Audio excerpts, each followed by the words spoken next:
Бір кездері бұл жерде Олимпиада құрамасын дайындаған білесіздер ме?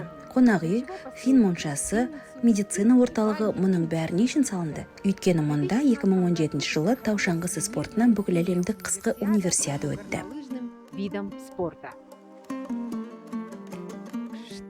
Тағы бір қызықты жайт, 2023 жылдың наурыз айында курорт ең биік түнгі бетке ретінде Гиннестің рекордтар кітабына енген болатын. Высокий ночной склон.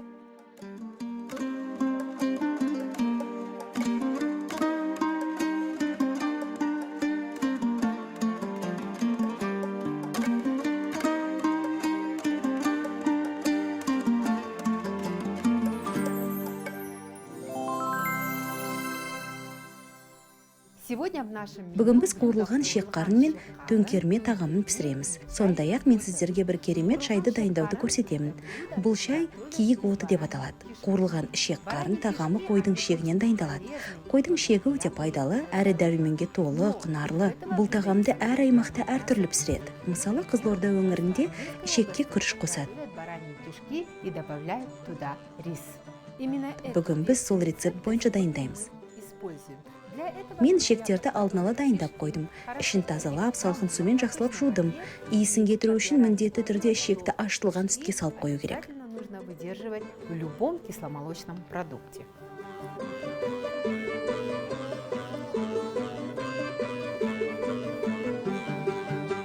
Ал енді тураймыз.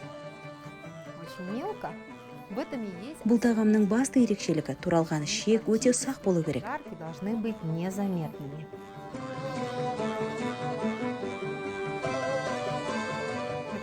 Ол тез дайындалады. Бұрындары аналарымыз шекті қайнатып, алдын ала пісіріп қоятын.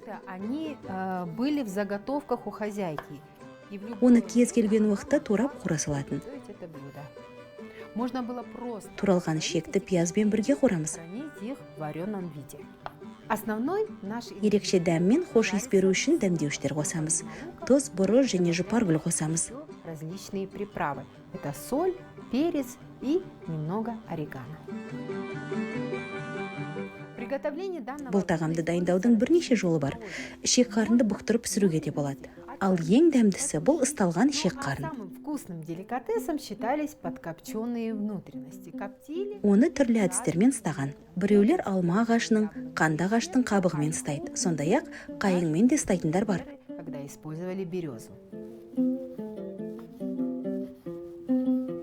Экспедиция кезінде байқағаным, кішкентай балалар ысталған шекті сүйсініп жейді екен.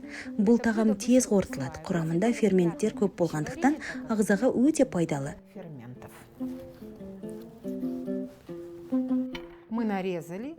Біз шекті турап дайындадық. Енді табаға салып қуырамыз.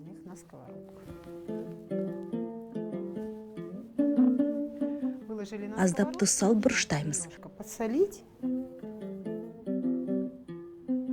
Тұз сіңдіріп, бірнеше минутқа қоя тұрайық. Пиязды молырақ турап қосуға болады.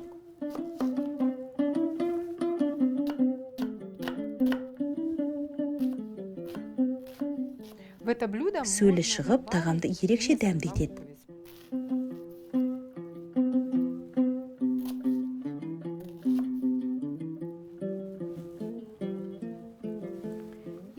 Туралған пиязды да табаға салып, жақсылап араластырамыз.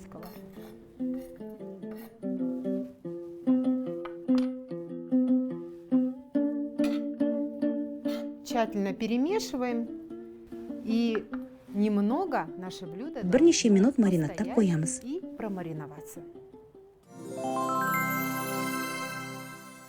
Міне тағамның басты қоспасын жақсылап дайындадық. Енді пісіруге кірісейік. Плитаны қосайық. Орташа режимге қойып пісірген дұрыс. Плитаны қосқандықтан аздап шуыл естілетін болады. Ал енді шекті қуырайық.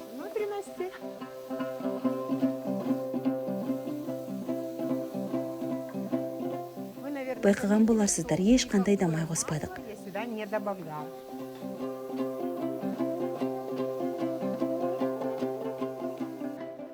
Өзінің майы жеткілікті. Жақсылап бұқтырамыз.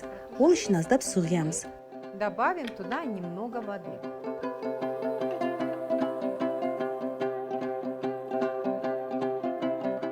астындағы отын басып қоямыз. Ну а пока Ал енді тамақ піскенше мен қызықты деректер айтам. Мен дайындаған тағамдардың барлығы дерлік, байқаған боларсыздар. Өте құнарлы. готовлю, они очень сытные. Но казахи никогда... Жалпы қазақтың ұлттық тағамдарының көбі тойымды құнарлы болып келеді. Қазақтар артық салмақ қосам деп қорықпаған, өйткені олар көп қимылдаған. Атқа мінген ұлттық ойындардың өзінде қимыл қозғалыс көп. Ұлттық қыз қуу ойынына келсек, өте қызық. Оған қыз-жігіттер қатысады. Жігіт қызды қуып жетіп, иығындағы орамалын суырып алуға тырысады. Бұл сол қызға құда түсуге ниетін білдірген. То, что он имеет право к ней посвататься. На обратном пути... Сондай-ақ ойын кезінде жігіттің ептілігі мен батылдығы да сынға түскен. Егер қыз қайтар жолда жігітті қуып жетсе, оны қамшының астына алады.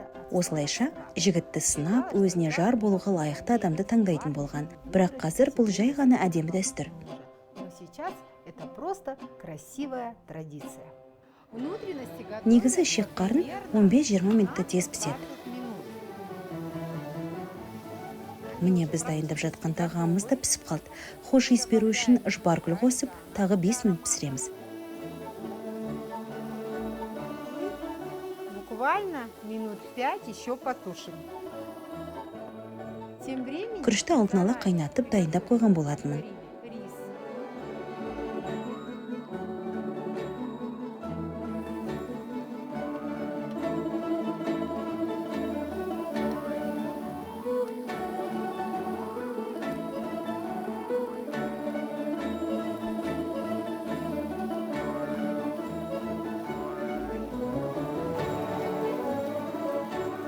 Аздап су құйып,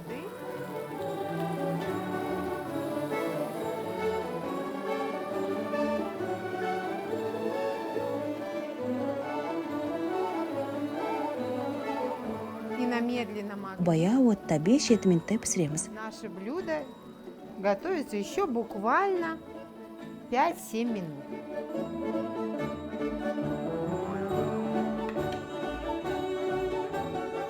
Мы отключаем Астайын, плиту. плитаны өшіріп, Блюдо қақпағын жауып практически қоямыз. готово, но оно должно 10-15 минут тұру керек.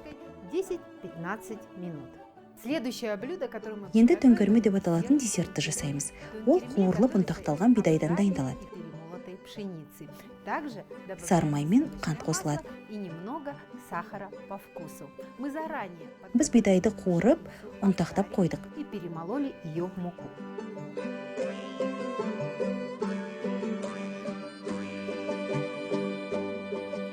Сары майды қосайық.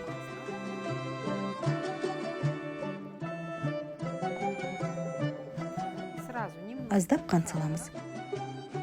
Но сахар также можно. Қанттың орнына бал қосуға болады. И Енді жақсылап араластырайық. тункерме это обрядом. Төңкерме бұл мән мағынасы бар дәстүрлі тағам. Оны енесі жүкті келініне арнап дайындаған. Ответственный момент, когда она шла в роды, именно Ай күні жақындағанда құрбыларын, туыстарын жинап келінге осы нәрлі тағамды беретін болған.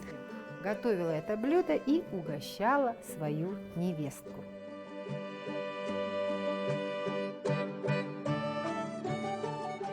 Блюдо тункерме Осылайша енесі келініне деген қамқорлығы мен сүйіспеншілігін, ықыласын білдірген. очень сытное. Бұл өте құнарлы тағам. Жаңа босанған әйел төңкермеден ауыз тигеннен кейін бірден сүт шығатын болған. Сразу прибывало молоко.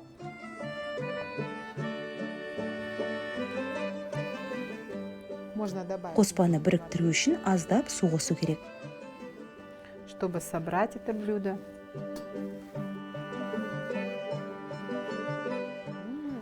Қуырылған бидайдың хош иісі керемет. Жареной пшеницы. Это просто восхитительно.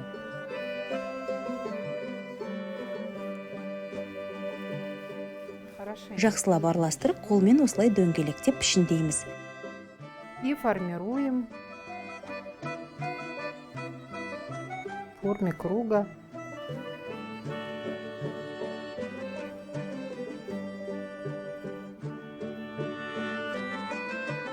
Төнкерме считалось... Ежелден бері төңкерме әйелдерге арналған тағам деп саналады. Үлкен әже апаларымыз төңкермені дайындауды кейінгі жас келіндерге үйретіп отырған. Таким образом, они выражали свою заботу и мудрость.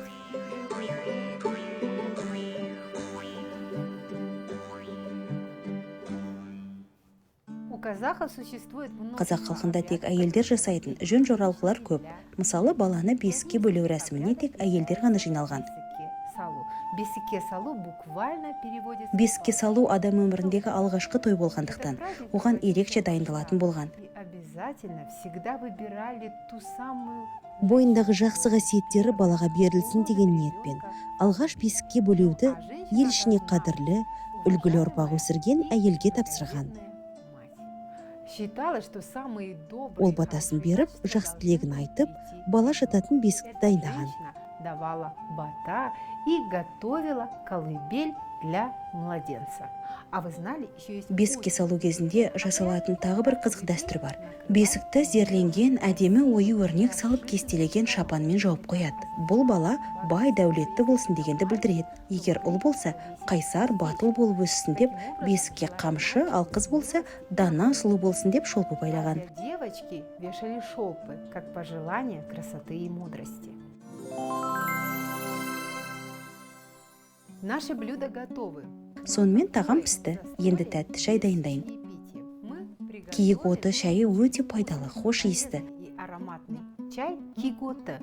Киготы в переводе означает душиться. Казахи Қазақ үшін шайдың орны бөлек. Оның бірнеше түрін дайындап ішкен. Киік отын көк шайдан дайындаймыз. зеленого чая. Аздап көк шай, тау шөптерін, жұпаргүл және науат қосып қайнатамыз. Горные травы, душицу,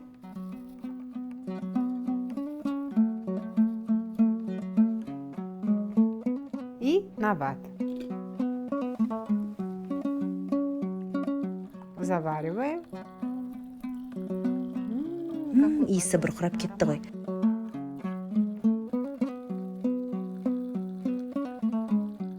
Міндетті түрде қайнаған ыстық су құю керек. Кептірілген шөптер ашылып, керемет дәруменге толы өте пайдалы сусын болады. И витаминный напиток.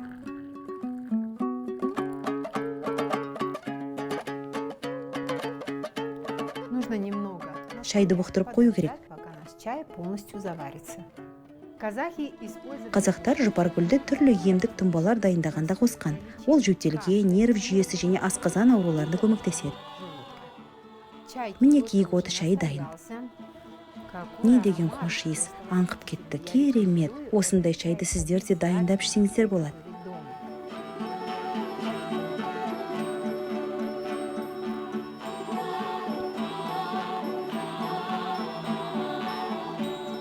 Астарыңыз дәмді болсын.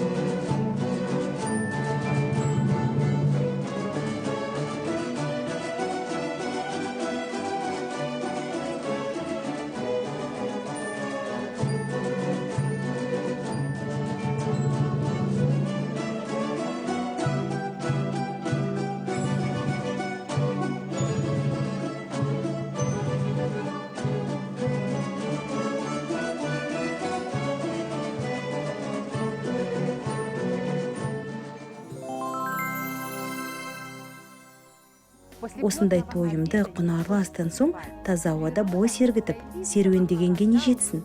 Іле Алатауының табиғаты да ғажап.